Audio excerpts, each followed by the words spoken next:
Welcome back to Touch and Base Podcast. It is Mariner Mondays. Once again, we got a full crew, set of 4 people on the channel. We're going to be talking ball. A lot of updates since the last time I had anybody recording in here. We have some good news, we have some bad news, and then I have some troubling news that could be really good for the Pacific Northwest or could be really bad specifically for Seattle. So, let's get into this. Boys, we got Jay Trident. We have Jake from Raise the Trident. Don't get those two mixed up. And then we have Colby Patnode from Locked On Mariners, along with we have like 16 other podcasts going on. So you could probably find him down in the links in the description below. Boys, we have George Kirby news. Not good. Not good. As far as what I was able to find, it's in-depth information, not too crazy because it's so recent, but he's not going to be starting opening day. He's not going to be starting in the first month from what it seems. They said it's not going to be day to day. It's going to be week to week thing as far as observing his shoulder inflammation. I have an inflamed lower back right now severely, and I can barely walk. So this worries me. Are we sweating or are we not sweating? Yeah, Anybody? I feel like when it comes to pitchers, you're always gonna be concerned when it's anything related to the arm in any way, shape, or form. So, I'm not concerned, or at least I don't think we're gonna see like the next notification about Kirby being like he's out for the season, he needs surgery type thing. However, it just kind of sets up, you're going to be looking at him a lot closer for at least the first few months he's back too. And it feels like any sign of him, struggling, people are going to be like, oh gosh, is the shoulder popping back up? Is this going to become more than it is? When Hollander was doing his interview thing, I heard Divish say that like he's dealt with this before. This is not, I'm pretty sure Kirby's had this like shoulder issue beforehand one time.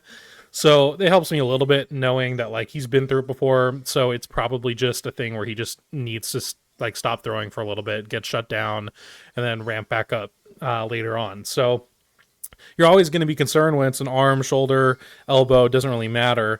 You're going to be like, the stomach's going to drop a little bit. But overall, if I would be surprised if this turned into kind of like a season long thing. So at least that's the hope for me. It's not an elbow, right? So I mean that makes everybody feel a little bit better.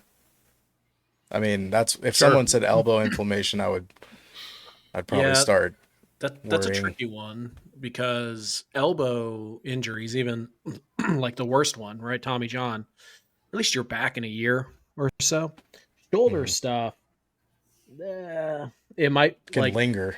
yeah, it can linger and it can end your career. Like Tommy John used to end people's career, not so much anymore, but there are, I think it's the thoracic outlet syndrome, I think is what it's called. It can ruin your shoulder. Danny Holtz's career was ruined by it. Shoulders are scary when we're talking long term. I don't know if there are any scarier because typically you hear elbow tenderness or anything like that. You jump to DEFCON 1 pretty fast because those Hmm. very quickly turn into UCLs. And It used to be Tommy, like not Tommy John, but it used to be like, oh, tennis elbow or whatever, yeah, and yeah. now So it's Tommy John.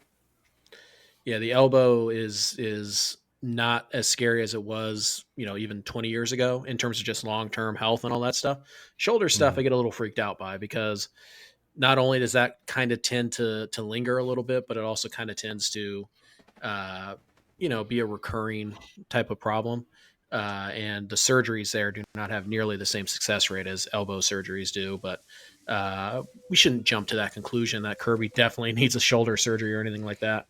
Hollander was, you know, optimistic. At least he was publicly putting out an optimistic statement on Kirby and When being able to haven't get. they? Yeah, exactly. So, it's like Jake said, until you see him out there and until you see him kind of throw for a little while and you just kind of like, build up this like, okay, he's okay. Like it's kind of like Woo in the second half last year where it's just like, yeah, this is great. Is he going to get hurt? Is he going to get hurt? Or is it? And then, he was fine for a month and you're just like, okay, he's good. And I think you're just going to have to deal with that with Kirby. But yeah, at least publicly, the Mariners seem very unbothered, but they were unbothered with like Gregory Santos last spring, and he threw like 8 innings for you. So Yeah. we'll see. But so I would say I am mildly concerned right now. And then obviously, the longer it takes for him to get back on the mound, the more the concern builds. But because it's a shoulder in particular, yeah, I'm a little bit on edge about his long term until he actually pitches. Well, the way he said it, I mean, you see it on the screen. It's like someone who's acting like they're a doctor explain to a patient that they have cancer, but they don't really know what cancer is. Like he says, I mean, a quote, "We'll shut George down and work on getting the inflammation out." Like inflammation is scar tissue or some sort of abrasion or bone spur or something like that. It's like it's a swollen like muscle or tendon in that arm. It's like it doesn't. I'm not. It just worries me because the verbiage of what he said doesn't sound like he knows or understands what like what is going on in the shoulder at all. But I again, he's so Kirby to me always seems like a 23-year-old or 21-year-old, like a young pitcher, and I'm pretty sure he's 27, right? Is he Uh, 27 years old now? College guy, college draftee. So yeah, 26, 27. This is third 27. full There it year. is. Yeah. Kirby 27. So I'm 30 and I'm dealing with a back issue right now. I never thought I would have this kind of pain, and it's just inflammation that pinched a nerve. Nobody cares. The long story short, inflammation can do a lot to you, and especially if you start getting closer to 30. And so what you're saying, shoulders, you're not exactly sure. It's not like a common thing that people have a quick fix for. You at least know a timeline. This could flare up at any moment. That does worry me, at least at this point. But I do like the optimism that, maybe it's not something we're going to have to worry about too much as far as his overall health. But I think the biggest concern would be the rotation now, because last Mariner Monday that I had with Ty, like, if anybody gets hurt, we have nobody to back up, and now we're already starting to see the worst nightmare come to life. But Jay, I wanted to get your opinion on this. Yeah, I pretty much just echo everything, Jake and Colby said. It's just, and these things happen, and then it's like, oh, late April, he's going to start throwing. Then that gets pushed back 2 weeks. And then it's like, oh, it's a little sore. So now it's going to be late May. And then, oh, he'll start a rehab assignment in mid-June. It just always seems to get pushed back with these things. So in terms of like 2025, I'd be lying if I wasn't a little concerned. I mean, I'll be honest, my brain just always goes to when I hear shoulder or elbow, like, with Wu last year when it was, I forgot what his was in spring, but it was, oh, we won't see him. Brash, obviously I was elbow, but it's like, oh, he's doesn't need surgery. And then it's like starts throwing and it's like, oh, then ends up needing the surgery.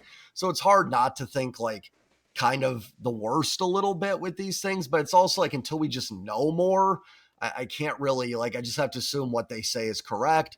And hopefully it's, 3-4 weeks a month. And maybe by May, Kirby's back in there. And I think the rotation can be fine. You don't need like an Emerson Hancock, whoever it is, to be perfect. Just get the results somehow, kind of like he did a little bit last April. It wasn't pretty, but, outside of that Milwaukee game, it was okay. So, I mean, if he can hold that down for a month, I think the team will be fine. It's just if it lingers and goes on, that could be an issue. And that's my concern, obviously. Yeah. Yep. Yeah. It's, sorry, go ahead. Well, I was just going to put in too, like, we also have to understand, with at least with the Mariners and how they've treated, the pitching staff the last few years. I mean, they've been pretty cautious, it feels like, and that's led to them being one of the more healthy pitching staffs in the game. I mean, obviously, Brash went down last year and Santos and all that jazz, but when we're talking like the rotation, at least, I mean, they've been pretty lucky to be as healthy as they've been. So I trust the Mariners organization and their training staff to be making the right calls to keep these guys as healthy as they can be, to get as many starts as we can in 2025 from the guys who should be getting the starts. And with that said too, like, you look at the tone that Hollander had within his press conference. I mean, yeah, he seemed pretty optimistic and felt like he was just kind of like trying to be like, hey, this is not actually like a big deal, or we don't think it's going to be this a big deal going forward. This is more of a precautionary thing that we're doing than a totally necessary thing. So with that, I'm there's always going to be the concern there, but I trust the Mariners training staff. That's one of the main things I feel like you can trust with the Mariners organization, is that they are going, their training staff keeps guys healthy fairly well for all things considered. Yeah. I mean, I think it's also important to note that they already did the MRI. There was no structural damage. They didn't find anything. So yeah, it's one of those things where it's like, okay, like if this happened to somebody else, like, I don't know, Kevin Gossman or whatever, we'd be like, okay, well, maybe he misses a couple weeks. But because it's happening to your team, it's like, the 5-alarm fire, and everyone's like, oh my God, what do we do? What do we do? Because it feels like it's only happening to your team. But like Yankees are overreacting because their guys is, got elbow stuff, and he had an MRI and he's not feeling great. Like, he's saying these things. And when George talked about it, he did mention that like the velocity is fine. Like, the velocity has been fine this spring. It's just that it's taking him a little bit of extra time to kind of bounce back after he throws. So there's a lot of little breadcrumbs that would seem to indicate that this isn't too serious. But it's a pitcher with an injury or a concern to his throwing hand arm. So like, yeah, that's automatically, you have to meet that with some kind of skepticism.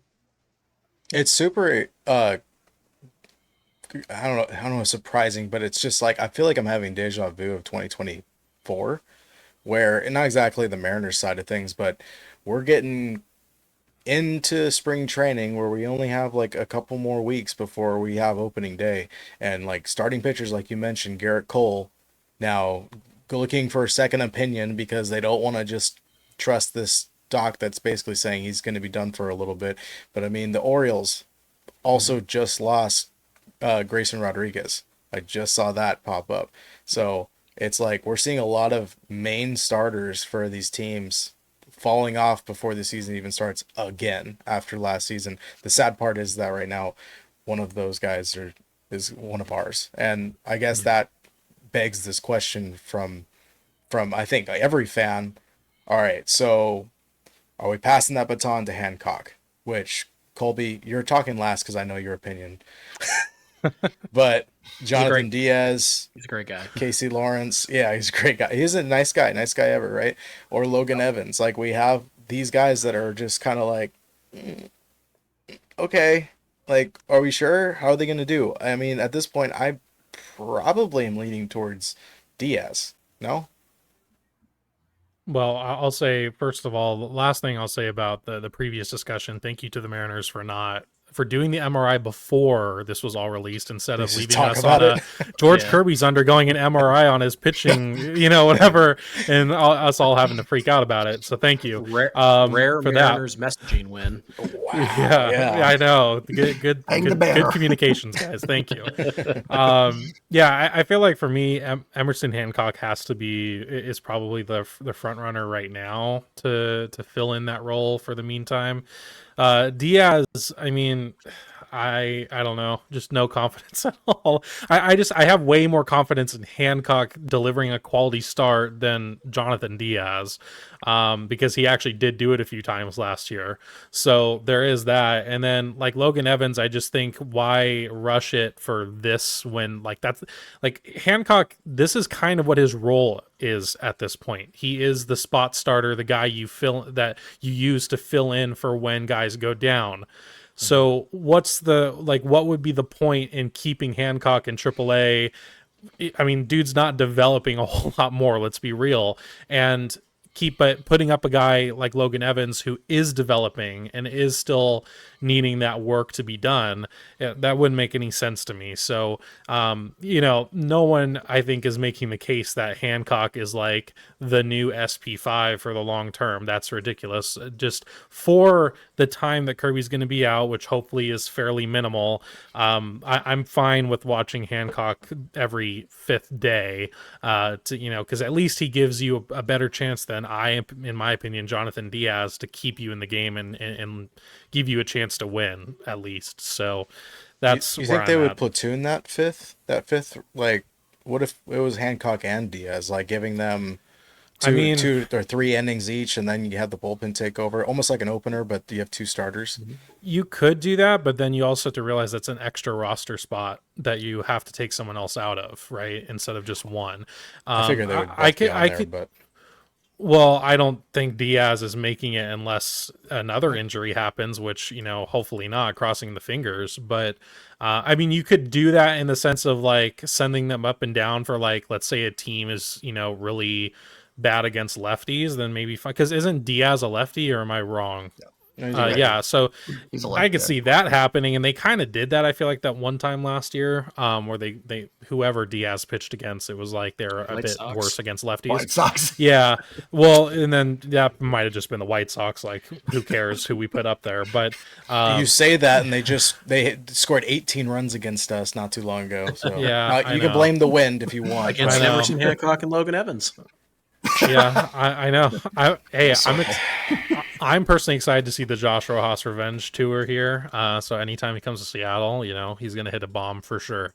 But yeah, I don't Why are see you them. saying shit like that? Hey man, I like the flow. He's like Hancock seems like a very good dude, and whether anymore. he's productive or not, I enjoyed watching him play.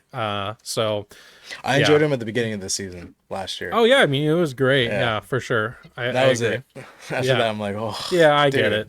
I But get I it. feel like he's a vibe guy. Like he vibed off of the play when the team's doing good, he does good. Because that's when we were doing well, and then when we stopped doing good, he just disappeared. And I mean, Well, I don't know. Maybe everyone that did. was a everybody did. Everybody did. Gosh, Good and point. yeah, I don't know. So Colby already says no. Diaz 100% over Hancock. We're just gonna say that. I'm speaking for you at this point. The audacity. The audacity. Oh, I mean, honestly, like who? Unless is there somebody else that you would maybe Blast or one of these other guys? Who would you think that should be given an opportunity to fill that five slot? Let's just say let's go 3 starts into the year. Hancock's in there. Kirby's still not back. Who are you like? You know what? Hancock's not pulling it off. Kirby's not back. We need to put somebody else in there. Who would be your backup to Hancock? If obviously we're thinking Hancock's going to get that job. Sure. First things first. Emerson Hancock, really good dude. Terrible pitcher. I Terrible. really want him on this podcast just for us to talk to him. Like, hey man, you're awesome. You suck, but I love you. Yeah. Bad pitcher. So what I would do, right, if I were the GM, I would go sign Spencer Turnbull. I would go sign Drew Smiley. I would go get somebody who is actually a number 5 starter, and that's what I would do. Now, last night, Evans and Hancock both pitched. Last night. I happen to think Evans looked significantly better than Hancock. I think if you did box score scouting, it might look like Hancock was a little bit better. I think Evans is better than him right now, but I don't think the gap is wide enough to, if you don't think Evans is ready or you think there's more to get out of Evans by sitting him down, that's fine. That's fine. Because I think we know who Emerson is at this stage of his career. But I would go get a Spencer Turnbull because remember, the Mariners didn't spend all $15 million, and I cringe that I have to say all 15, like that's such a high number. But they left some money open for in-season additions for things like this. And so go spend it. Yeah. Turnbull was pretty good last year.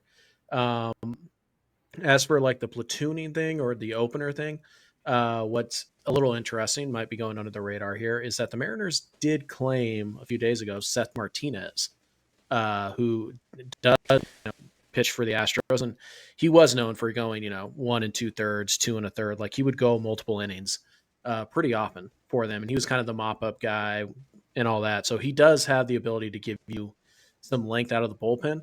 So you might just do, Hancock is going to go 3 or 4, and then we're going to go to Martinez, and Martinez, kind of a funky side armor, mix it up the second time through the lineup or however you want to do it. So they could do that. And Martinez is probably going to make the team anyways. Like you don't have to use an extra play or an extra roster spot on Diaz, who wouldn't make the team, and Martinez could actually pitch in other situations as well. So you could do that. My answer would be go get a veteran. And there's a couple out: Lance Lynn, Kyle Gibson, Drew Smiley, Spencer Turnbull. And, You the think we nice could thing to bring me, back Patrick Corbin? Like bring him back bring to what he back. was supposed to be? Oh, Like not bring him back to Seattle, like bring him back to what he was supposed to be I with our highly pitching doubt it. instruction. Yeah? I really Okay. doubt it, but I actually kind of likes Corbin. So that I don't, Ty's kind of stupid, but maybe he's right this time. I mean, as a So lefty in T-Mobile, he could just get results and be That's terrible, what, but still like. that's what I'm saying. It would be cool to have a yeah, lefty in our rotation. yeah, that's At why I least like I Drew would think Smiley. so. Or we could just go get Desclafani back. Yeah, he's That also one's out there. back to Seattle. Yeah, and then also And one maybe thing to Mitch keep in Haniger mind- would be good. Oh, dare to What was dream. that? I stepped on you. No, I was just gonna say one other thing to keep in mind is that be on the lookout. These, every year there's a couple guys who get traded at the end of spring training. They're not going to make their club. They're out of options or they have an opt out. And so they end up just getting traded to, essentially it's like, remember all these years ago, the Mike Montgomery trade where the Mariners just kind of stole Mike Montgomery from the Royals because he was out of options or whatever the order was there. Like that could also happen. So just keep that in mind. But yeah, I think like if I were making a decision, I would go get a veteran. And yeah, to me, Hancock versus Evans or Diaz, like I think Evans is by far the best out of those three.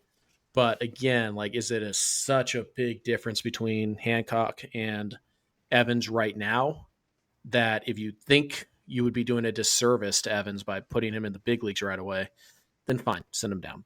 That's fine. There are no good answers here, is the unfortunate truth. And you just, whoever you pick up, whoever you put in that spot, they're not going to give you George Kirby production. That's a fact. So it's just kind of about mitigating things. And I do think that you could get creative. And I would also point out that if you look at the Mariners' schedule early on, if they want to, they could skip his spot in the rotation a couple times. Now, do they want to, do they like the idea of giving Logan Gilbert an extra day off early in the year? Yeah, they probably do. Yeah. But I say they're going to Munoz the rotation. Right. But again, you're not asking these guys to pitch on short rest. You're just not asking that. You're not allowing them to pitch on an extra day's rest because they have a couple Thursdays off in a row and all that. So there's a lot of ways they could do this. What do I think they're going to do? I would go get a guy. What do I think they're going to do? They're going to roll with Hancock and they're just going to stay in the rotation that way until George is back. I think they're going to just play this extremely bland, let's say. Well, I mean, I like the idea of going out and getting somebody. Of course, would they? I don't know, but you made a good point when it came to the free agents. Like even waivers, like guys that aren't going to make the major league team, and then they ended up just placing them on the waivers for somebody else to pick up because they want to clear space or whatever their reasons are. So going that route makes sense. The only thing I'd be concerned about Turnbull is the fact that he hasn't been a full season starter since 2019, and that year he pitched a 4.61 ERA with a 1.44 WHIP. It's not terrible. It's definitely a five-man, pitching in the fifth-man rotation. But everything else after that, I mean, 11 starts, 9 starts, 7 starts, 7 starts. Even though last year was his best year ERA-wise, he only pitched 54 innings. So, and he's a Boris client. Hopefully you only need him for 3 or 4 starts. And then he did pitch out of the bullpen last year, so you could slide him back there. Which would be good because we need bullpen help. Yeah. So, whatever. It's one of those things where it's like there are no good options, so it's a little bit hard for me to get like too upset about whatever decision they make. Although they've surprised me before. Yeah, and I think a lot of it depends too on how much time Kirby is going to actually miss. Just a month. Like Colby said, maybe they could skip a start. Maybe they do that once. So it's like 3 starts. If it's just going to be 3 or 4 starts, could really care less who it is. If it's Diaz, Hancock, whatever. They're all at T-Mobile's Pitchers Park. They could all end up getting good results. Like I was joking about Corbin a little bit, but, Diaz could walk 5, strike out 0, but none of the fly balls go over the fence and the results are totally fine. Who cares? I'm with Jake in terms of like, think Evans is more somebody you just rather have develop. But if it's Kirby's going to be out longer, then, I think you want to look, maybe for Logan Evans or outside the organization. That'd be my preference, is even like a Kyle Gibson. I think that's a perfect veteran fit, but, is he going to sign here if Kirby's just going to miss a month? I mean, I guess he's doesn't have much options right now, but, I think a lot of it just depends on, how long Kirby is actually going to miss, which I'm sure they don't really know for certain right now. So it's tough to answer that. But if it's just a month, I honestly don't care. I think it's fine. I think any one of these guys can be good for 3 to 5 starts. If it's longer than that, then we have some, legitimate concern and maybe need to talk about who needs to take this spot, long term potentially. Well, hopefully Hancock turns into a good pitcher, according to Colby. That'd be, that's something that we need to work on here. But, I mean, and maybe it'll be something quick. We don't have to worry about it, and this is not going to be a big deal, because I think we need that money for probably another bat, in my opinion. If not, go to the bullpen, because the bullpen needs help. There's still a lot of injury questions there, and that brings me to the next topic that I know, at least Colby, you guys talked about it on Locked On Mariners, along with a bunch of other Mariner based podcasts that are on YouTube. But Justin Turner's comments after getting signed with the Cubs about the organization, I believe, is on USA Today, or USA, I don't know, Yeah, whatever the news organization with Nightingale. Bob Nightingale. Yeah, and Nightingale's been pretty infamous when it comes to, or notorious, depending on who's paying attention, for being pretty harsh on the Mariners organization, and just how they, I guess, frame how they work. Like, I guess we're just another team that could make it, but we don't. We're a Rockies organization, make stupid calls, stupid moves. I've seen him do those kind of comparisons, even though personally I don't see us anywhere near the Rockies or the Angels or the Athletics or Marlins for that matter. But Justin Turner, as much as I want him to come back, and I think he was a little bit bitter that he didn't get a simple contract to come back to Seattle, because he saw what the potential was. He laid into the Mariners organization pretty hard, although he did defend Jerry Dipoto. So this, I think, ultimately comes down to ownership, which is what he was kind of throwing mud at. And you quote here, the fact that they missed the playoffs by 1 game and didn't go out and add an impact bat or 2 when you have the best pitching staff in baseball just seems absurd to me. He says, honestly, as much as I wanted to be back there, if I was the only piece they brought back in, I would be saying the same thing. What the hell are we doing? Are you even trying? Says they're not going to be, or not going to a better, there's not going to be a better time for us to go for it. So I don't know what they're doing. I'm very confused. It's a head scratcher for me, which that last piece has been pretty much the takeaway, that it's a head scratcher that's making the headlines. Talks about the pitching. I think most of the team agrees. I think there's a lot of teammates that last year spoke out about the questionable moves that they during the offseason, or what they're doing with the team. That would be Cal Raleigh, and then JP backing him up.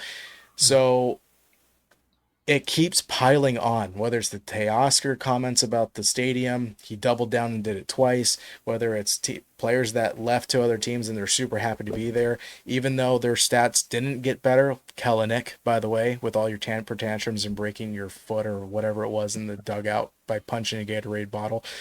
Like, everybody who leaves seems to have nothing but negative things to say about this organization. And it's not the team, the teammates, it's not the coaches. It's front office and higher, even though Justin said it's not really Jerry's fault.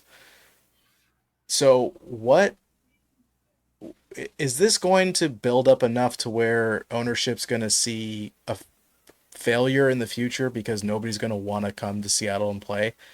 Or as long as we're loyal fans, we're going to be doing this limbo of hoping and with the bare minimum possible to get us to 54% or whatever the goal is now?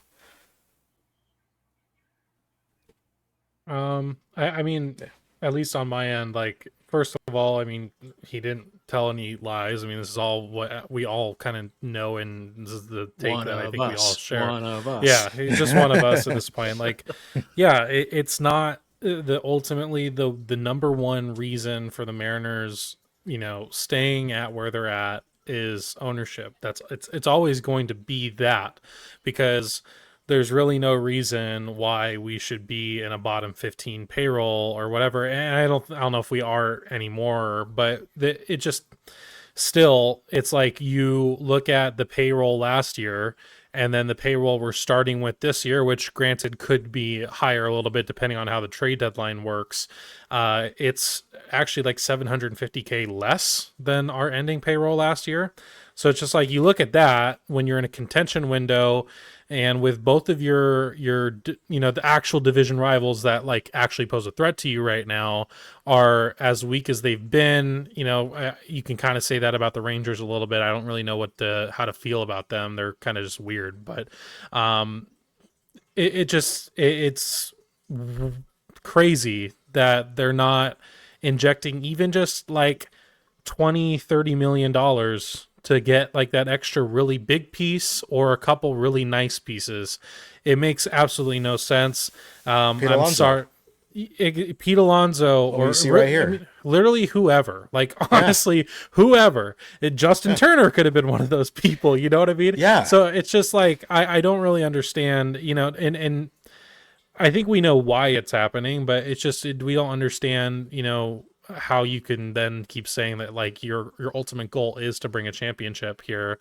Well, I'm sorry, but unless a lot of cards fall the right way, that's not going to happen. I mean, well, there's obviously those runs that every team can have where, maybe we do reach the playoffs and go on a nice run, and, like the D-backs a couple years ago. Who knows? But number one is always going to be John Stanton. Number two, is going to be Dipoto. At the end of the day, like he still has to be as effective as he can with the limitations he has. So you have to criticize the moves he makes within the limitations he has and be like, could he have done better with those limitations? And, I think we all could agree that like this would be a better team if he had more money. Great. Well, ultimately, that's not the reality we're in. We're in the reality of their payroll being 145 million, like something like, I think that's what it's at right now. So you can still be like, hey, you whiffed on Colton Wong. You whiffed on, Tommy Listello. From the get-go, what are we thinking, right? So there's still things you can criticize Dipoto about. You can also especially criticize him, like talking and ever opening his mouth in front of a microphone, which I know Colby has feelings about, and we all feel that way too. But at the end of the day, like if you think Dipoto is the problem, then you are not thinking nuanced enough about what is going on here, because he's simply not the problem. He's one of the problems depending on what aspect of the organization you're looking at, because yes, he may have been whiffing on these offensive guys. He certainly has not whiffed on pitching, and drafting has been phenomenal. We're all looking forward to the draft this year because they have the 3rd overall, and we're like, this regime knows how to draft. So it's like you have to cut him. I don't want to say cut him some slack. That's not the right word. You have to be willing to be open-minded enough to congratulate him on his successes and where he does well, and be like, these other places you're not doing good enough. Just plain and simple, you're not doing good enough. So yeah, everything Justin said was fine, and he wasn't saying you couldn't criticize him, Dipoto, at all. He was just saying like ultimately the problem is higher up than that. So I'm with him on that. I'm really happy to see how, especially since the 54% conference, which I'm just been happy to see that like not only this doesn't feel like a contained to Seattle Mariners Twitter anymore. You know what I mean? Like the national media members, Jeff Passan, Ken Rosenthal, Bob Nightingale, have all talked about it at this point. Foul Territory can't not talk about the Mariners and their low payroll at this point. So yeah. So it's just like, I'm glad that it's getting this attention, because ultimately this is what could eventually lead to a change. It's not going to be boycotting. It's not going to be, oh, I didn't buy this Mariners jacket I normally would have because screw John Stanton, hit him in the pocket, right? That's not where the change is going to happen. The change is going to be by voicing opinion and getting the people whose opinions reach the greater masses, like a Jeff Passan, to talk about this and say on MLB Network, what are the Mariners doing? Look at their ownership not giving the fans what they deserve. That's the best thing that could possibly happen. Will it force them to sell? I mean, ultimately, they're probably making enough profit. Like, there's nothing that could happen that's going to change that. But it's, if there is anything that were to potentially sway that, that's what it's going to be. So I'm happy that these types of things are coming out. Jay, Colby. Yeah, it was actually kind of like refreshing a little bit to hear ownership getting blasted and Jerry kind of getting defended. Not like I'm not trying to like be a Jerry stan or anything, but like, we've kind of, it's always kind of been lumped together, and it is ownership and the front office, work together and everything. But it was kind of interesting. And I'm gonna cover you. So I don't mean to interject, but I'm gonna cover you on that. Like you put, if this, once this goes out on Twitter, on X, automatically you're a Jerry stamp, no matter what, if you back him up in any way. But that's people that are ignorant enough to look at it and see that he is working with what he's got. We might not agree with what he did with what he's got, but if he had a Mets payroll, we would be in the World Series for the next 6 years. I would trust that with his ability to be able to wheel and deal and make shit happen. So sorry, but go ahead. No, you're good. It's one of the reasons I'm kind of getting away from Twitter outside of DMing some of you guys and stuff because I can't deal with that stuff anymore. But yeah, I mean, it was just kind of refreshing. Like normally just everybody's lumped in. So it was kind of interesting to hear a former player kind of defend Jerry a little bit. So, and he defended the coaching staff, talked Dan up a little bit too, which is awesome because you want the guys being together on the field. That's going to matter once the season starts. I mean, but I think Jake just nailed it overall on the head. I can't add too much more to it than anything he said. So, like I said, it's nice to see some of the national media picking up because it kind of felt like it just used to be our community a little bit. And I used to think like, maybe we're overreact. Maybe I just don't know or something. And now it's like, okay, it's starting to get picked up a little bit to the point where it seems like we're getting something every week a little bit. So it's almost like, okay, we get it. Like, but that's what's helping though. I mean that's the thing though. It's hitting the national level to where, it hurts for us as Mariners fans because it's just regurgitating the same shit that we've been talking about for God knows how long. But it's like the national baseball fandom, which is hard to really focus on here in the Pacific Northwest because of the time zone difference. When you live on the East Coast, like the games that are happening for West Coast teams are so late that you're not really paying attention to them and you miss it most of the time. But the fact that I think there's people around this country, and I'm speaking for people that are not Mariners fans, but are kind of open to the idea of there being a team that just has not made it, actually winning and becoming a competitive team, not just within a division, but among baseball itself. We've always been that kind of quiet competitor, and then when it comes to playoffs, like at 2022, we all thought that game was over against the Blue Jays, and then we came back, and it was like, oh, okay, this is a team that can really do it. They have the potential, they have the ability, and then moving forward, all of a sudden your rotation is just insane, and it's like, okay, you're not the Rockies. You don't have like the 16th or 17th best pitching rotation with like the 20th batting. It's you have a 1 or 2 pitching staff, and then you have a 28th hitting. It's like anybody else seems to be able to find a way to fix this, but we just haven't reached it. And of course we blame T-Mobile Park, we blame God knows what, just the players falling apart, too old, whatever. But what hurts, I think, me the most, going back to Justin Turner, is the fact that he wanted to come back and we didn't even give him an opportunity. Because I really like Big Red here in Seattle. I liked it. I did personally. If we had filled our other spots, I sure. think we did. But and if we were in the market for just a DH only guy, sure. I mean, that makes sense. But we had other priorities. It felt like. Oh, we did. Right. Even if we were to say, hey, we have $2 million we can offer you for a single season, like if they at least threw that out there. Well, I think they did. I don't know if you guys saw Ryan Divish's article, but Divish pointed out that the Mariners, at several points throughout the offseason, offered Justin Turner a contract was more than the $6.5 million he got from the Cubs. So the Mariners did indeed try to bring back Turner a couple of times. Now we don't know how much more than 6.5 million. Maybe it's 6.6, but that those efforts pretty much stopped when Solano took 3.5 million. So, to their credit, they did try to retain Justin Turner. Turner kind of waited and waited and waited and probably was waiting to see what else the Mariners were going to do before he committed here. So in a very real way, they probably still lost him when they could have had him, but it wasn't because they weren't offering him enough money. It was because, he was probably looking at everything else that was happening with the organization was like, well, I mean, go do something else. And then because Turner is at the end of his career, right? He's probably looking for one last shot here to, make a deep playoff run. And while I think we could argue whether the Cubs are better than the Mariners or not, they did add Kyle Tucker, so they did at least something that is impactful and is going to be, interesting and exciting for a guy like Turner. So, in the Turner case, like, first of all, again, like everybody else said nothing wrong. He didn't lie.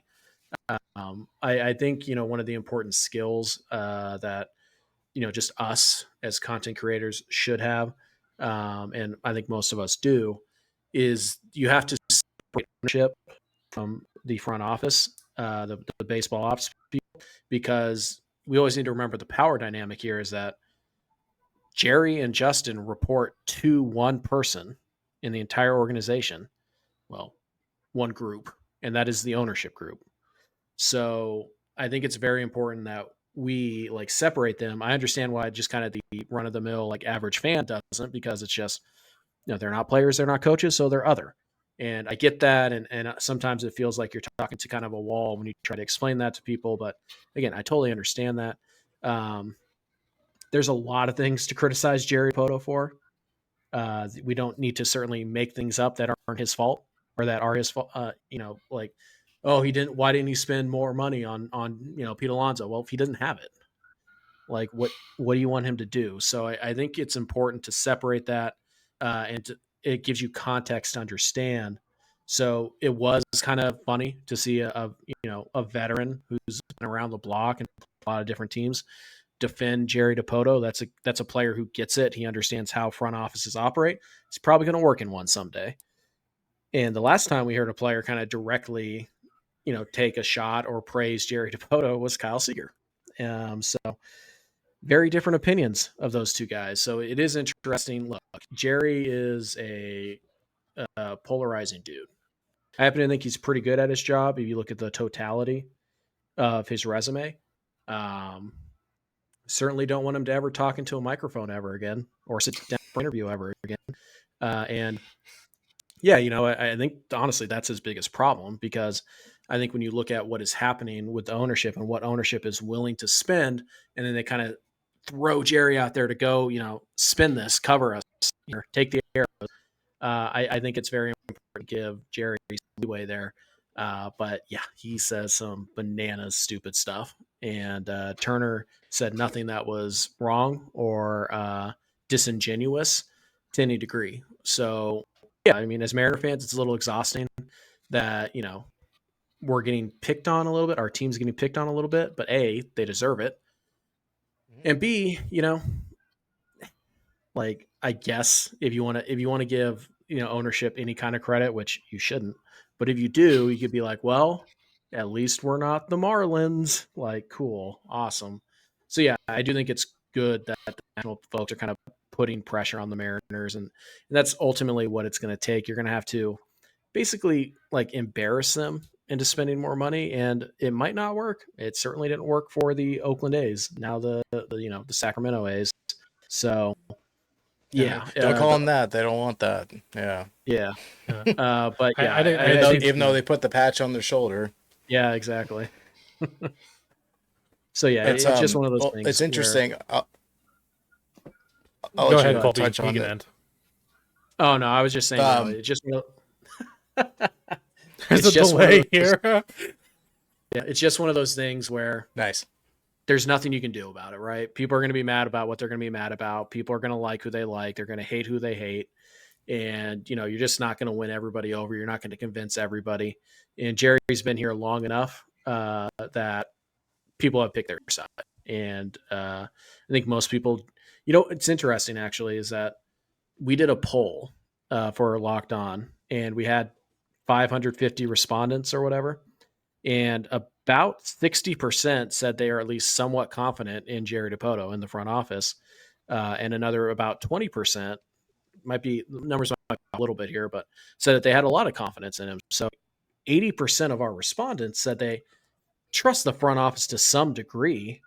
That's what we call a super majority. So it really is just kind of the loud, super loud voices that are kind of like shouting at each other a lot of the time. So, it's just one of those things. Meanwhile, by the way, confidence in ownership, I believe 70% said they had no confidence in ownership, none.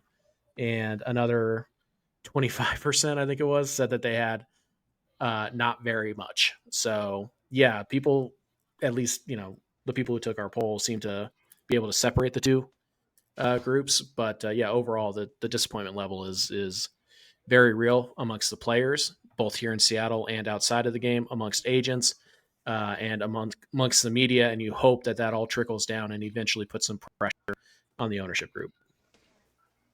Imagine them going to like an elite meeting of just MLB owners, and then Stanton walks in, and then it's like that's when it will actually affect them, when they're just like there's Stanton over there, cheap ass guy. Well, let's be clear. All the owners understand what he's doing. They understand he is profiting. He's profiting from this business. Mm-hmm. So I don't really think owners are really going to be looking down on him a whole lot. I mean, no, it's a if joke, anything, but still. yeah, I know, I hear you. It's just like, so I guess I was going to make 2 points though to end at least this conversation out. First is that I saw some people kind of being like, well, why would you offer a couple $1 million more to Carlos Santana versus Justin Turner? Well, Carlos Santana was a Gold Glove first baseman last year, so he's offering you Gold Glove first base defense along with a fine bat with some power, which part of it feels like this team needs a little bit, but also and so there's like that part, right, where it's Justin is probably, he can stand at first base, but he really should be just kind of a DH guy. So that's part of it. And then the other thing I was going to say with Turner, and another reason to take these comments so I guess seriously, is just because, like Colby said, like Turner's a veteran, but not only is he a veteran, he was one of the like pivotal players of a pretty phenomenal Dodgers team for a while, and won a ring. And so he's been there, done that. Not only he hasn't just been a veteran, he's been playing in the MLB on some middling team for 15 years. Great, because he's been in the game. This dude has won before, so he understands what it takes to win. And so that's another reason to take those comments even, or at least put a little bit more credence in those comments for me as well. Yep. I'm just ready for the season to start. I'm ready for games. I'm like, not just to do my post game recaps, but just like all this talk and all the stuff we go through. Like, I just want to see the team on the field, and then we can evaluate it. Because if this team wins, nobody's going to care about any. I mean, some people still will, but like, I mean, we all do. It's all part of us. We follow the team more than most casual people do, which good for them, honestly, to an extent. But like, I'm just so ready for actual regular season baseball. So it's a good gauge for me is like my mom's a big Mariners fan and everything, and I grew up being a baseball fan because of that, and so she fell in love with the team, but she's not analytically following them by any means, and knowing her, she's never going to see this ever. So when I ask her questions about like, what do you think of this guy, what do you think of these people, and I get her response, I'm like, okay, that's what majority of non-diehard fans are seeing. So it helps me balance out my psychotic side where I'm just like, well, this doesn't make any sense because this and this and this, and Colby mentioned this, which is a good point because this guy mentioned this. There needs to be a baseline of like what the general public is seeing and saying versus us who dig into stuff so deep, and we're looking at other teams as well.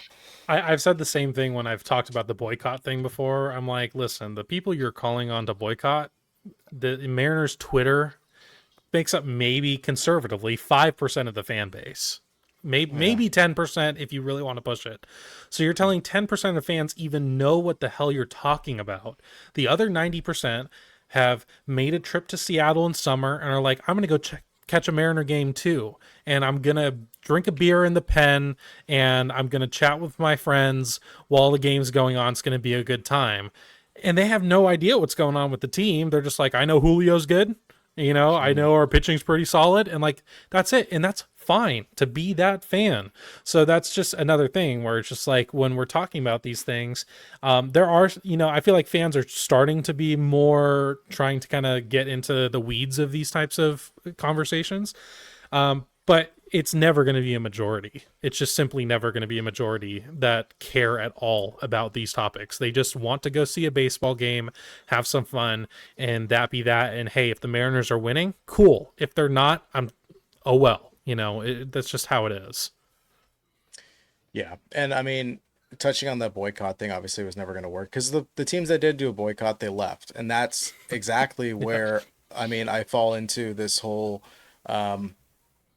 very scary moment, and it's scary for me, and I think majority of you guys are just going to shrug it off and not think it's a big deal. And I think a lot of the viewers that watch this are probably not going to think of it as a big deal, or going to leave comments down below saying you're like, you're crazy, it's never going to happen. But I've seen crazier things. The fact that Oakland's going to Sacramento then after 3 years moving to Vegas is just wild to me.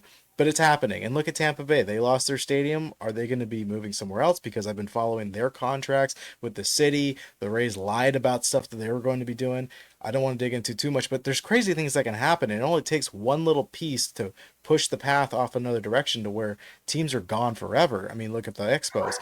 But just recently, in fact, I believe it was 3 days ago, there's been a rendering of an official blueprint for, well, sadly, Portland is looking at building an MLB stadium and having an MLB team.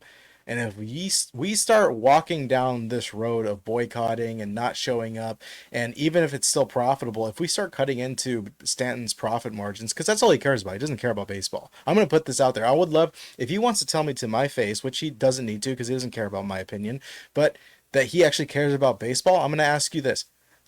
How do you show that you care when you try to withhold the most amount of money possible so you can profit yourself instead of giving back to a team that's been dying for a World Series since 1977?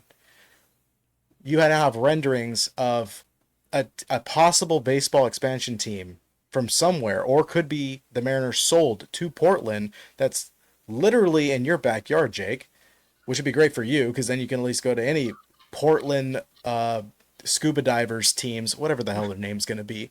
And honestly, this looks awesome. These renders look amazing. Yeah. This would be amazing for Portland, but who's gonna expand? Who are they gonna expand off of? And that's an AL, I'm assuming an AL or NL Western team. They're already full. We brought in the Astros. That made it 5, which basically leveled it out for the rest of the divisions.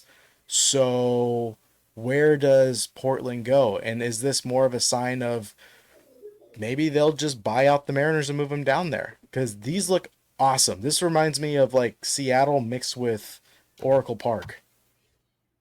You tell me. So as the guy who this is in my backyard, as the guy who actually lives near Portland. So first of all, I want to make it clear, to me, these renderings look more like Great American Ballpark than anywhere else. I'm not saying anything bad about Great American, and the renderings are great, but those towers specifically in right center, like very much remind me of Great American. But first of all, I mean, this is they're gonna hopefully. It sounds like 2028 is what they're trying to do for this. Yeah. The Mariners are not going to sell that amount of time. It's not. We're going to be with the Stanton and Co. probably at least through 2030, if I were to guess.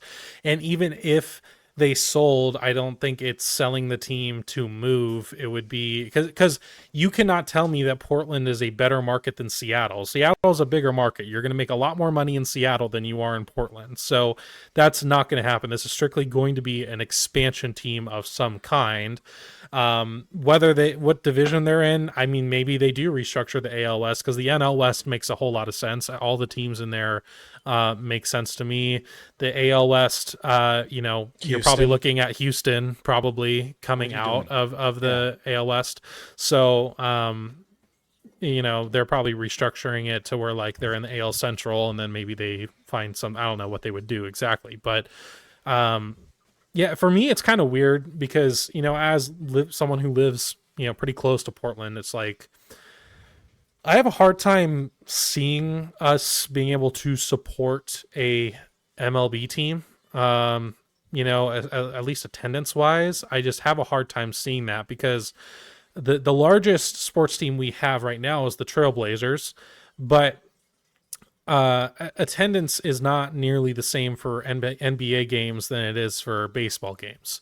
They play, 81 games a year. So it's, 40 something games at home, versus 82, literally doubling the amount of games that would need to be played in Portland. And I'm not saying like if the team was good, like that would be a problem. But it's just with expansion teams, you can't expect them to be good for probably the first at least 5, maybe more years, because you're getting kind of all the cast-offs of the other teams, and then you're drafting probably high up for the first couple times and hoping those guys turn out, whatever. So you're not looking at a good team at all for the first 5 years. So I think it'd be a little tough because we actually used to have a AAA team before the Timbers were a thing, and so they played at Providence Park, which was initially a baseball stadium. They turned it into a soccer stadium now. But even then, and I know AAA is not the MLB, but I remember going to those games and being like no one being there, and it's just like I understand there's a bit of a difference there, but I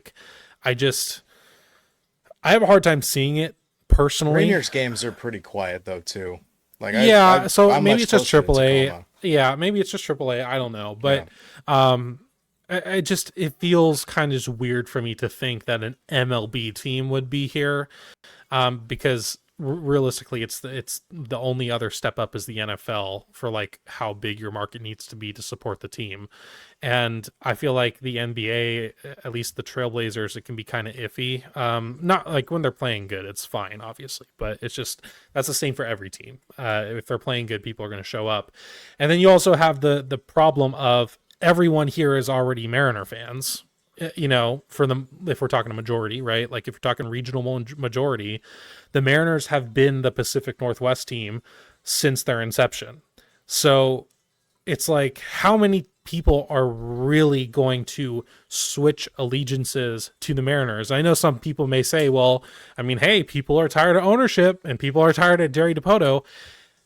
But we just had this conversation. Sorry, my dog. Oh, great. We just had this. Oh my god. I think you can move on to. Off. Yeah, we just had this conversation. Yeah, we just had this conversation, right? About like 5% of the fan base even cares about that. So it's not going to turn enough people for I think it to matter a whole lot. It certainly will be nice, at least for me geographically, to have like. I think your dog disagrees with you. Yeah, I'm gonna let you guys move on while I mute my mic.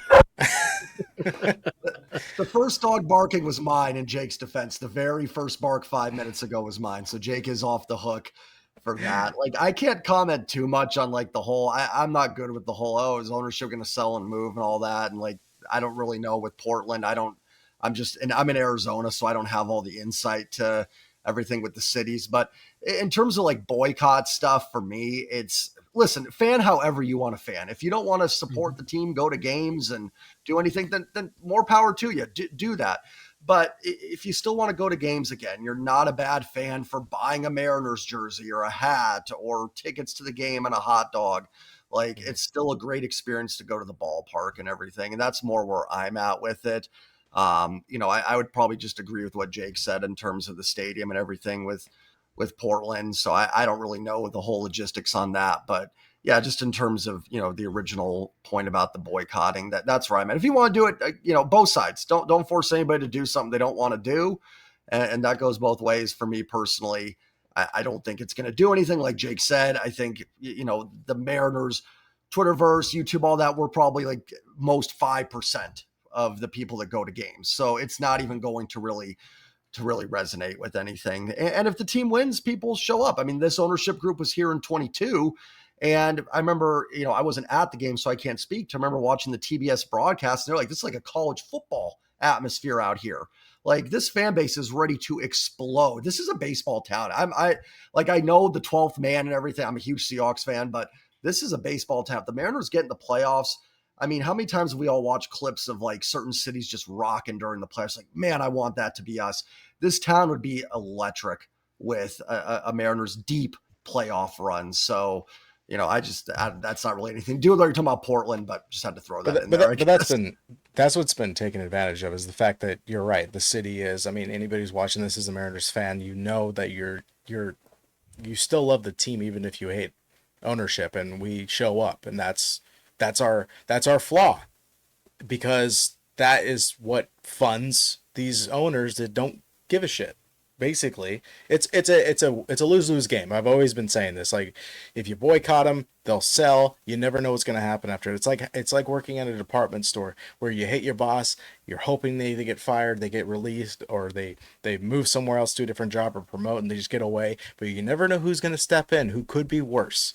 You just don't know. Or it could mean that the store gets shut down, and then you're out of a job. And that's kind of the metaphor I kind of use on this. There, it's always a big risk.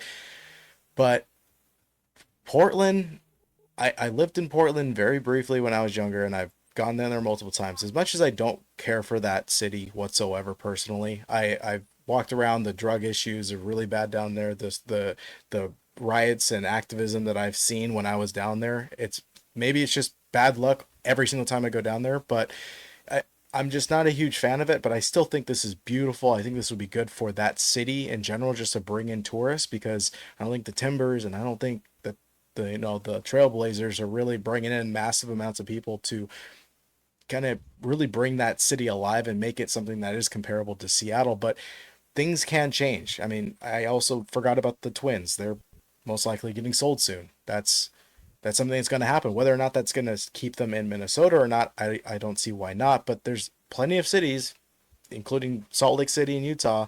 There's Tennessee.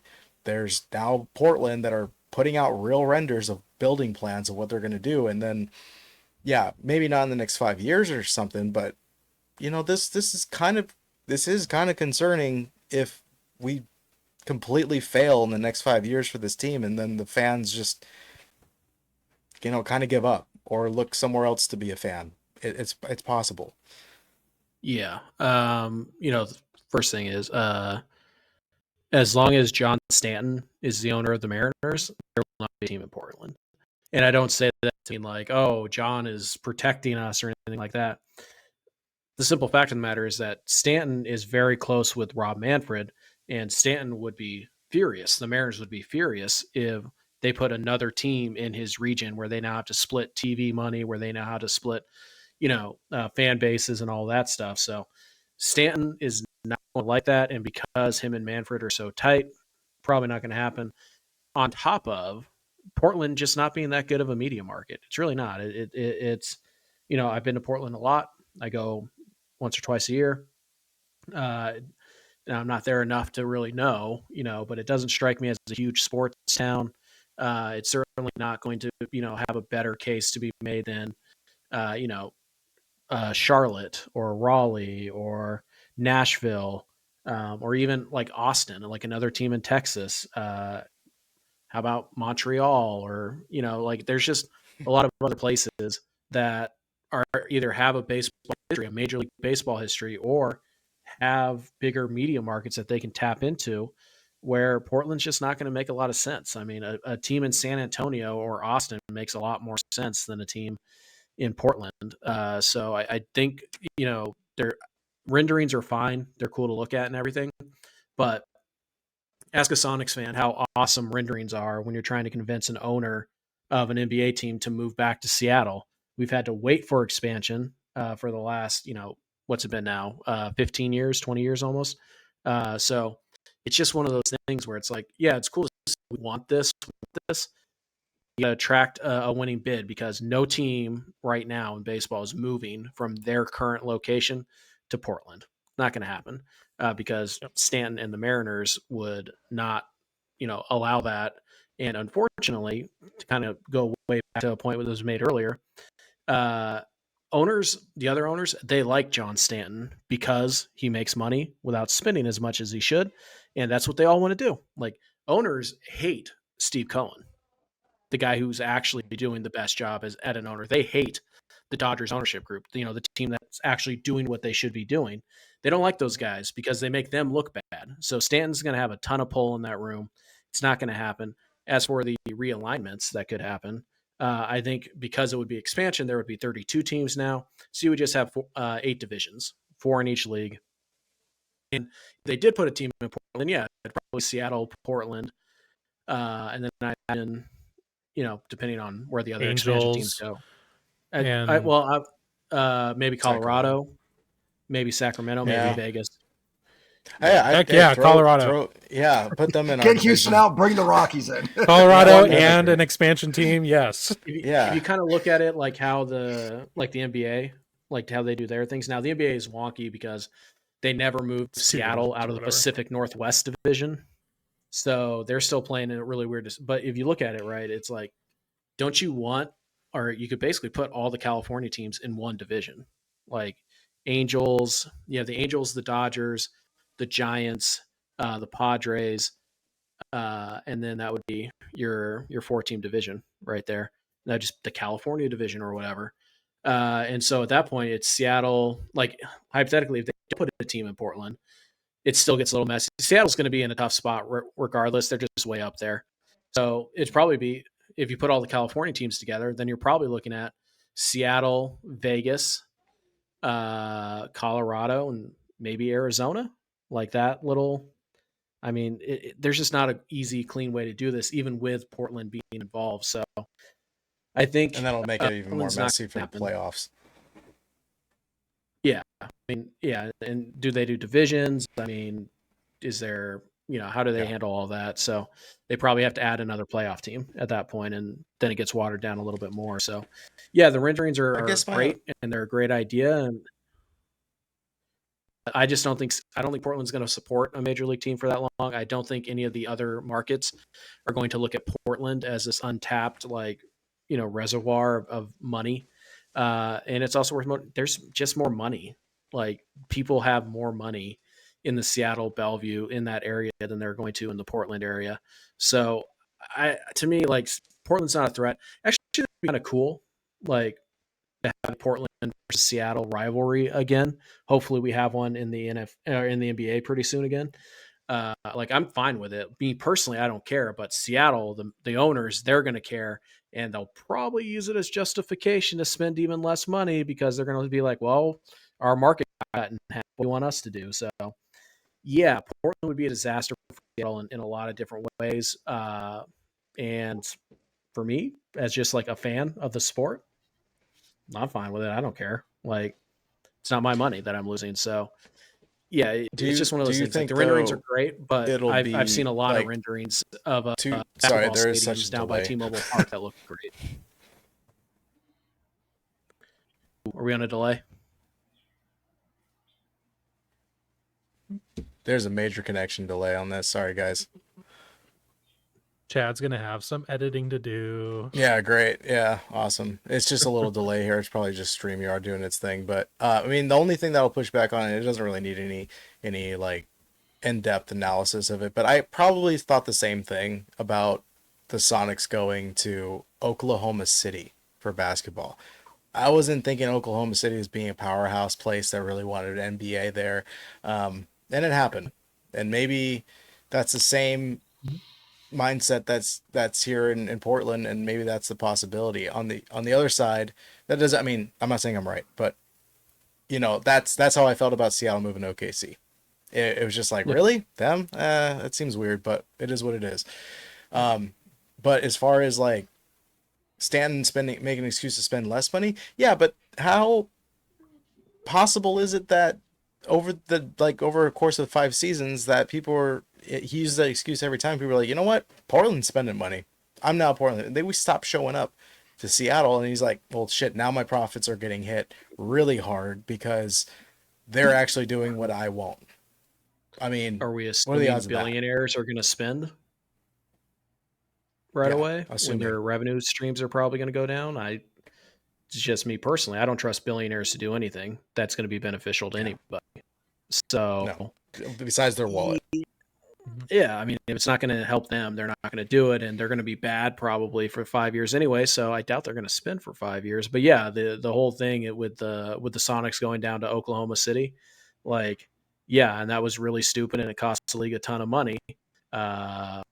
When they could have just put an expansion team down there and made a couple $1 billion each. So yeah, it's one of those things where it's like, look, it happened to us once, so we're obviously going to be on edge whenever this thing pops up. But I just don't think Portland is a threat to Seattle in terms of stealing away the team. But I really don't think they have the pitch to make to Major League Baseball to become the 31st or 32nd team in the league when you consider the other options that the league has. So it's really interesting. Again, if they put a team in Portland, I wouldn't be mad. That's fine by me. I'll go down to Portland and watch some baseball. That's fine. Still be More a Mariners baseball. fan. I'm happy. Yeah, exactly. But I think the higher ups, the people who are worth $1 billion, but freak out about losing $25,000 in hot dog revenue. Like, I think those people would look at Portland and be like, nah, doesn't make us any money. Congrats to the Portland Pickles on their new stadium, is what I'm hearing. Pickles. It's just congrats to the Portland Pickles. Portland Good for you Pickles. guys. You get a huge new stadium. So their city Best council stadium just in baseball. voted yes. Yeah. By the way, the Portland City Council just voted yes to building the stadium. It's going to bring the city a lot of money if it happens, for sure. Zidle Yards? Is that what they're calling it? But I don't know. It's the Portland Diamond Project. I'm trying to see who the owner would be technically, but yeah, it's right next to OHSU. I remember seeing back in the day any Cirque du Soleil people out there. That's where they would put the big tent for their shows, and now it's somewhere else. But so I remember that plot of land very fondly from those days. However, it has been literally just like a parking lot for like the last decade. So yeah, not surprised they decided that. It's on the water. That's cool and all, but I don't see Portland outbidding like Salt Lake City, for example, because I would have to wonder is the LDS Church putting in money to try to get a team there and that type of thing? Like they certainly are. Can't wait for them to close the soda shop at 7th inning instead of the beer. It's just like I feel like Salt Lake City is more likely. I don't know what's going on there as far as like stadium building or whatever.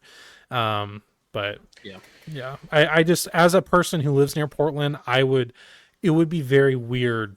And I can't run it through my head how Portland could sustain a MLB team. Because with like the Trailblazers here and the Timbers and Thorns here, and like the Winterhawks, even though that's not like NHL, but, the residents take those teams very seriously for sure, which is cool, especially the Timbers. Which just kind of feels like a soccer feels like a craft like craft beer type sport in a way. Yeah, it's a very Portland sport to like and enjoy. We literally have bars here that are solely for there's one bar here I think that's like solely for just women's sports, and then like it's mainly like a lot of soccer stuff. But yeah, I MLB is just kind of in that upper echelon of like how much the fans would need to be invested to support that team to be successful with attendance and all that stuff. It's just different than NBA or MLS. It's just not the same. So I don't know if anybody has one more take on it. I wanted to just hit one more thing before we hit the last topic, which we can do pretty quickly. So Craig Cheek is the founder and president of this Portland Diamond Project. He's a former executive leader for Nike. Also, his partner is Jed Lowry. We already know that name way back when. I'm out though on this team 100%. Russell Wilson's an investor. I don't like him, so I'm out. You guys can unsubscribe if you want. I don't like Russell Wilson, so yeah, that's just my little 2 bit in there. But yeah, I mean, they got money. Clearly, they have a lot of investors. They got a lot of people that are interested in getting this together. So maybe it'll happen. It's more baseball. I'd be happy because that renderings look beautiful. I think it'd be an awesome reason to go down there and visit and see some ball. So I'm all on board with that. Anybody else had anything on the possibility of Portland? No, for the most part. Okay. I'm going to go ahead and now jump to Colby, your tweet that you put out. Yeah, that's right. We're gonna jump on you. Live confrontation? Live confrontation, you son of a bitch. No. got a live tweet reaction? Quote. I'm kidding. You don't seem too on board with Rowdy Tellez yet making this team. I'm starting to like it. I am. And I understand as far as spots and anything on the roster, at least for the 26-man rolling into the season, I understand why he wouldn't be there, but I like him for his bat because it's alive right now. I know it's spring training, but could he possibly be the Victor Robles for 2025? That's my question, because I think it may be. No. Why? Well, first of all, he can't run or play defense like Victor Robles can. So right there, that's like I meant bat, half the value. Okay. Well, he's basically the bigger Vogelback. I mean, yeah, but it's funny you mentioned that. Like Vogelback, big fan favorite, right? He was terrible with them. He hit sub 200 with the Mariners. Like people I didn't forget that. Yeah. So here's the thing with Tellez, right? Is that if he did make the team, right, and there were no other surprises, no late injuries, anything like that, right, your bench is going to be, on most nights, Solano, Haniger, Garver, Tellez. One of those guys will DH, but that still leaves 3 spots, even if it's Tellez, right? Like let's say Tellez DHs. Okay, your bench is Garver, Solano, and Haniger, and then probably like Ryan Bliss. There's not a lot of defense on that bench. There's not a lot of speed on that bench. There's not a lot of versatility on that bench. There's no left-handed hitters on that bench. It's just a bad fit. Now, if Rayleigh gets hurt, right? Well, Rivas wouldn't be on the team, I assume, because Bliss would be on the team. Because I don't think know Bliss, why we're having Haniger on the team, personally. Well, that's the problem, right? Is that like if Haniger were to, get released, get DFA'd, or I don't know, if a literal miracle happened before our eyes and he got traded, then you might be able to get away with it. But even then, like Tellez is a DH only. He's not a good first baseman. Mm-hmm. You don't want to take at bats away from Rayleigh against left-handed or against right-handed pitching. You don't want to give at bats against left-handed pitching to Tellez and take them away from Solano. That just doesn't make any sense. So there's a very small window where Tellez on the roster makes sense. And any way you want to slice it, it has to mean Haniger's not on the roster, which is fine. Like I'm certainly not sitting here telling you Haniger has to be on the roster. I'm simply telling you Haniger is going to be on the roster because the Mariners are cheap and they're not willing to just take a sunk cost and just, roll with it and keep it on the books. Haniger's going to be on this roster. Garver's going to be on this roster. Solano is going to be on this roster. So if Tellez is the DH, fine. I have one bench spot. Solano can't do anything but play first. Haniger really shouldn't do anything but DH. He certainly can't play up the middle anywhere. And Garver is my backup catcher. He can't play anywhere else either. So now it's like, okay, now do I want Leo Rivas on the bench, who's a worse player than Ryan Bliss? Am I doing that just to accommodate Rowdy Tellez, who had like a 92 WRC plus last year? No, I get that's better than half our team last year. It is, but you don't get base run with it. You don't get any kind of defense with it. You get no versatility with it. It just clogs things. So Yeah. if Haneker were to leave, then you could probably make it fit, and you just roll with Tellez as like your full-time DH for a little while, at least as long as he's hitting, and then you can take Haneker's spot, and you can kind of make that more of a you kind of have an open spot. Maybe it's a Canzone, maybe it's a somebody like that, a Rivas and Bliss. But yeah, it's pretty interesting that Tellez is like crushing the ball right now, and he was really good in the first half of last year too. So I get it, but also when I just look at the way the roster is breaking down right now, it just seems like you're asking for the oldest, slowest, least versatile bench in baseball. And when it comes to the bench, I know a lot of people don't care about that. You should. You should. You want, where are the 2015 Royals without Gerard Dyson coming off the bench? It's just one of those things like you're going to take out Cal Raleigh to pinch run, and you're going to pinch run Mitch Haniger? Like, no, it's just one of those things where Tellez just doesn't do enough to make the roster. But if Luke Raley gets hurt, yes. If Mitch Haniger, is DFA'd or whatever, they actually do the right thing and they move on there. I would still prefer like a Dom Canzone because at least he can run. I mean, he runs like a baby giraffe, but at least he can run a little bit. But if it's Tellez, that's fine.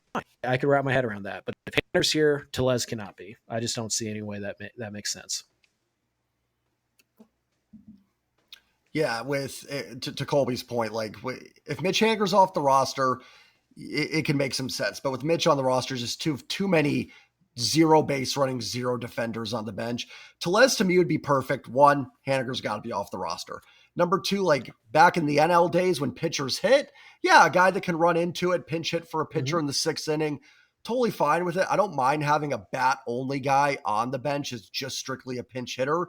But with with some of the, roster stuff and everything, it just, I don't see it. Cause like I said, you got Garver on the bench who is going to be backup catcher, but then DH, you're going to probably have Haniger who's DH and outfield, so it's just, I don't see the fit. I wouldn't mind it. I like having a left-handed hitting bat to kind of come in, like, to pinch hit for Mike Dylan Ford. Moore against a righty. Hey, yeah, he could just run into one for you. I wouldn't mind Mike Ford on this team, but and go from there. It's totally fine. Like I'd rather have Rowdy Tellez up in the bottom of the ninth, down 3-2, because again, like he's not a very good hitter, honestly, but he can run into one, and that's what you're looking for in that spot. I just don't see it though. To Colby's point, with the roster and with Haniger on there, and I don't see them moving on from that.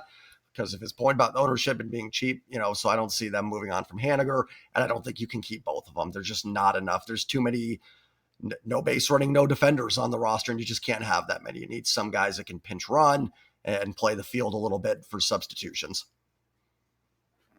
Yeah, I mean, Jake, I agree with what everyone said. My analysis for Rowdy Tellez goes as far as I would like this roster to have some chunky boy representation on it, and I would feel a lot more seen if he was on the roster. Thank you very much, Jerry DePoto. Representation matters.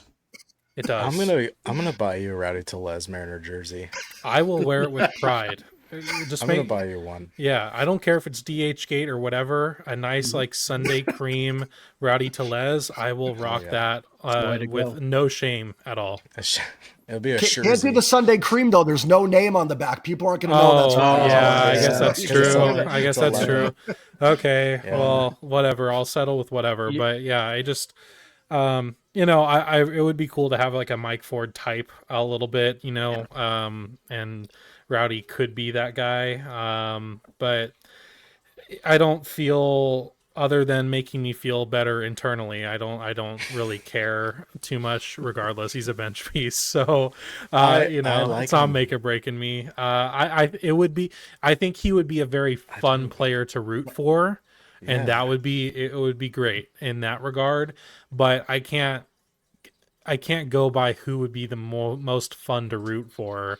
I have to go with who is going to make the team better, because ultimately I'd rather root for a good team than personalities at the end of the day. It's certainly a plus, but yeah.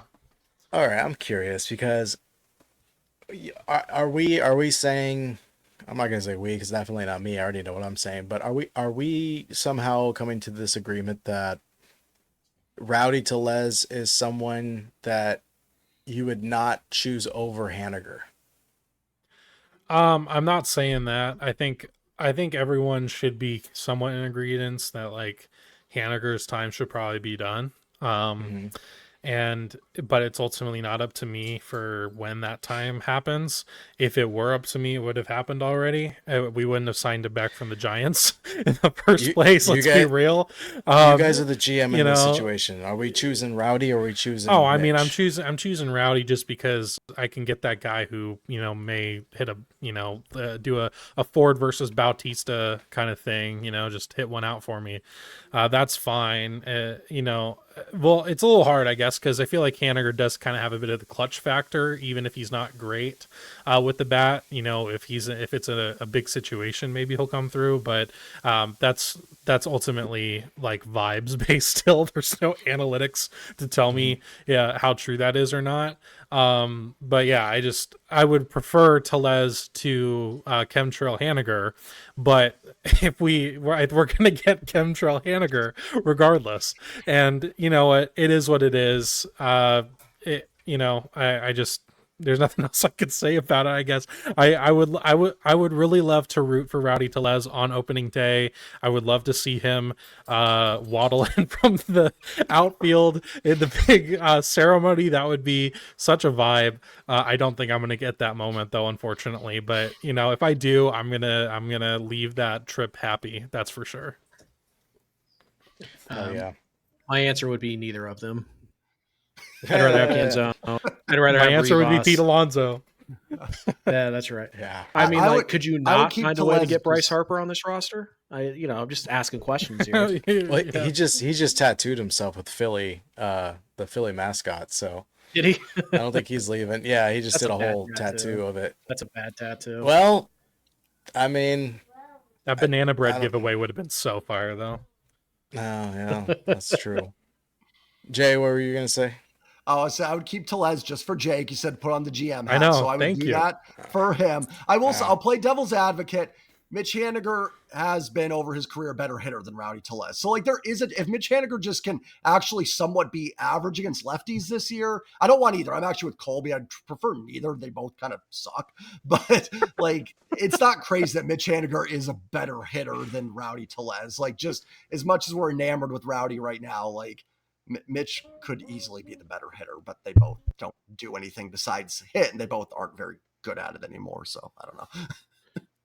I feel like Rowdy has a better chance of bouncing back. I'm gonna hop on the bandwagon with him. I'm not saying that he deserves to be a starter or anything like that, but I would much rather have him over Haniger. I feel like the ice cold last few years of Haniger has kind of done it for me, and I think that you guys agree. We were just reiterating that, but at that point, if we're just looking for a bat to be on the bench, like a bat that we can maybe be dependent on, and I feel like Rowdy has kind of been surrounded by, he made his name with the Brewers. I think that people knew who he was because of his time with the Brewers.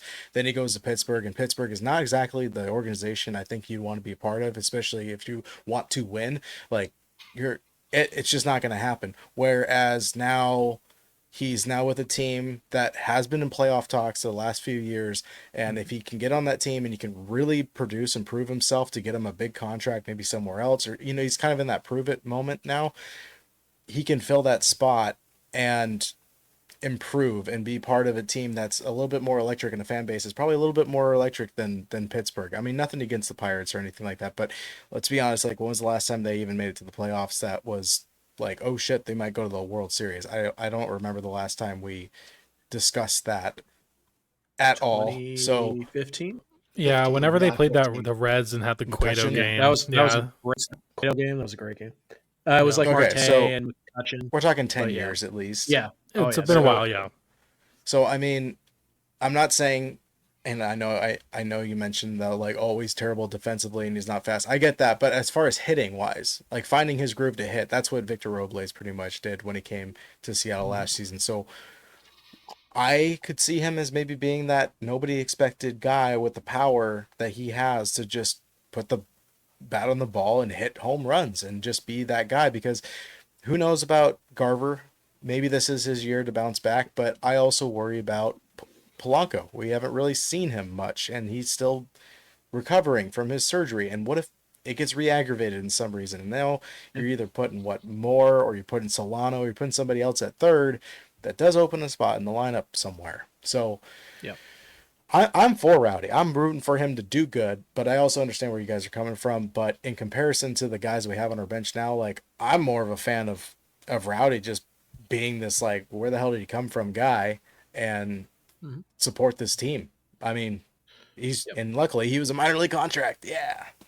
So yeah, I think the ideal thing would be is that you can stash him in AAA, and then you give Garver and you give these other guys at bats for a while. And we don't know if he has opt out at the end of spring training. We don't know if the opt out is May 1st. A lot of the times it's June 15th.